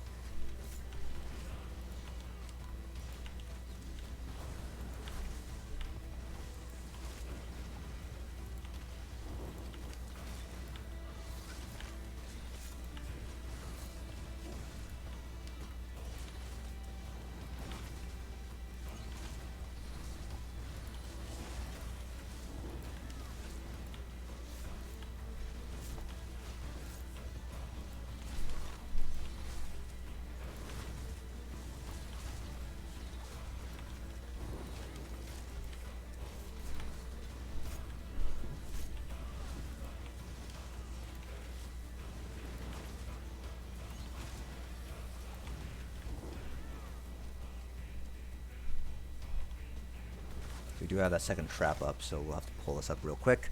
So about 33.1, 33 flat, however you'd like to call it. And again, Common Metrics doesn't track Briarheart correctly, the buff, so it's saying 96% uptime, but you can only get 66% uptime max. So, yeah. So, like I said, Briarheart, because you only get about 300 max on your 5-piece, it's generally going to end up losing out to to the other sets. So we're off by about 600 or so, 600, 700 DPS used with Briarheart. So now let's replace it with Reliquin just so we can compare Reliquin, the Reliquin parses together. And ultimate backup. Yeah, I'm getting lower uptime on Acuity on my stamsorc, but I'm not the best stamsorc. Like, if I were to say like my best DPS classes, it would be Magicka Nightblade, followed by Magicka Warden, and then probably my best stamina would probably be Stamina Nightblade. Sorcs would probably be like third or fourth, so like Stamina Nightblade and Sorc probably be about even.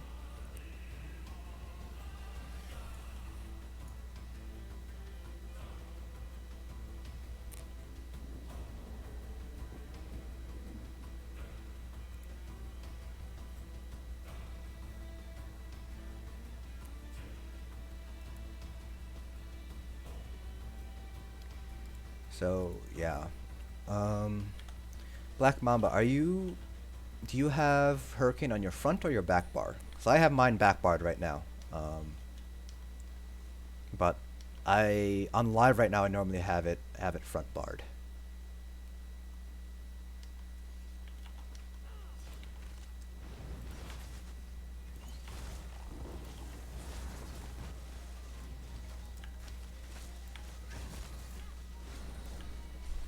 Okay, yeah, I'm not sure if that makes a difference at all. I don't think it should.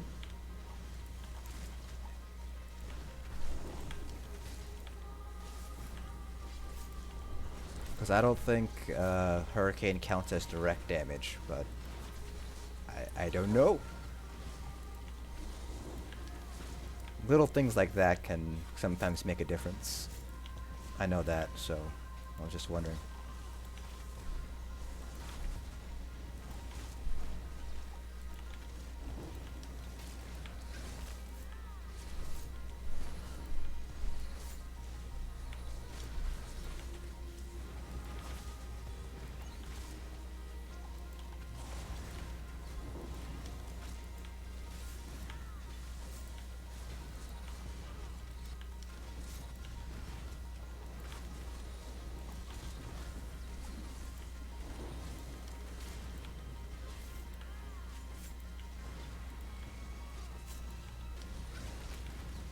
Yeah, my rationale for swapping them was 3% over 2% weapon damage from the passives, but like it's 1%. I don't think it actually makes that big of a difference.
Alright, so that was the Briarheart parse. 39.3. We are getting, I think we're getting a little bit better uptime with Reliquin, because it procs off of crit damage, so we're not getting anything from Reliquin because proc sets can't crit. But 39.2, 39.3 compared to 39 flat with Berserking, 40 flat with Ravager, and 39 flat with, whoops, 39 flat with Veiled Heritance. So Briarheart's actually pretty decent when you're using Reliquin. but the difference is small enough that it's pretty much within margin of error. 200, 300 DPS is what I would consider like within margin of error there. So yeah, so you do have, looks like you have a lot of options available to you as a stamina DPS that doesn't have an execute, so basically anything that's not a Nightblade, and that doesn't have additional crit damage. So basically that is Sorc, Warden, and DKs. So you can go with Veiled Heritance, it looks like. You can go with Ravager. You can go with Advancing Yokeda. You can go with Briarheart. You can stick with Acuity if you'd like. Acuity still didn't do that badly. I think Acuity was also around 39k or something like that. So you have a lot of options now. So that's pretty nice to know that you now have a lot of options available to you when it comes to sets that you can pick from as a stamina DPS. This does kind of broaden out a little bit, and you can kind of pick whichever set that you like the most, or whichever one's easiest to obtain for you personally. So like if you PvP a lot, you might be able to get Ravager a lot better than you might be able to get like Briarheart or something like that. So Reliquant can't crit, so why pair it with Yokeda? While Reliquant can't quit, and neither can Stormfist, we can still get the crit on the other 80% of our damage, so that's kind of why we're pairing it with Yokeda there. That's the primary reason why. So yeah, Reliquant can't crit, but you also have to consider Reliquant is what, 15% of our damage, then Stormfist is like 2.5, 1.4, so you're talking like maybe like 82% of your damage is actual critable. So that's one of the reasons why we're pairing with Yokeda, is that does make a pretty big difference there, especially on a Nightblade where you can get like pretty high additional crit damage bonus. Okay, your uptime was the same with it on the back bar. So yeah, I think it's just like class mastery. You main the stamsorc.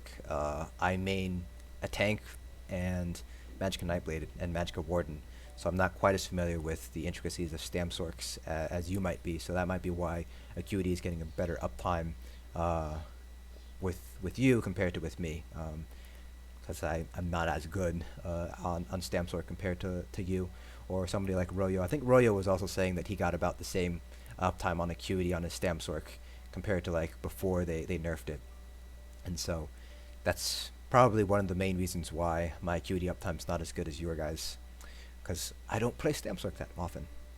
Okay, so the time now is about 8:40, or not 8:40. God, if it was 8:40, that's really late. It's 6:40, I should say. So it is my dinner time. So I'm gonna sign off for now. I'm sorry I didn't manage to get over to the Magicka Nightblade. If I had the time, I would probably swap over to it right now. But dinner is calling. I'm getting kind of hungry here. If there's time between when I finish dinner and when raid starts, I'll try to do a little bit on the Magicka Nightblade. But if there's no time, I'm gonna see if I can stream the raids tonight. That's gonna be AA and HRC. It's kind of a bit of a training run with Hellfire. We have some new people, just kind of teach them what the strats that we use for those trials. Also a chance for us to get some Advancing Yokeda for my stamina DPS as well. So gonna use them to my advantage while I can. So yeah, so I will see you guys hopefully later tonight, either with raids or with Magicka Nightblade parses. So have a great night, guys. Thanks for tuning in, and I will see you guys on the next stream.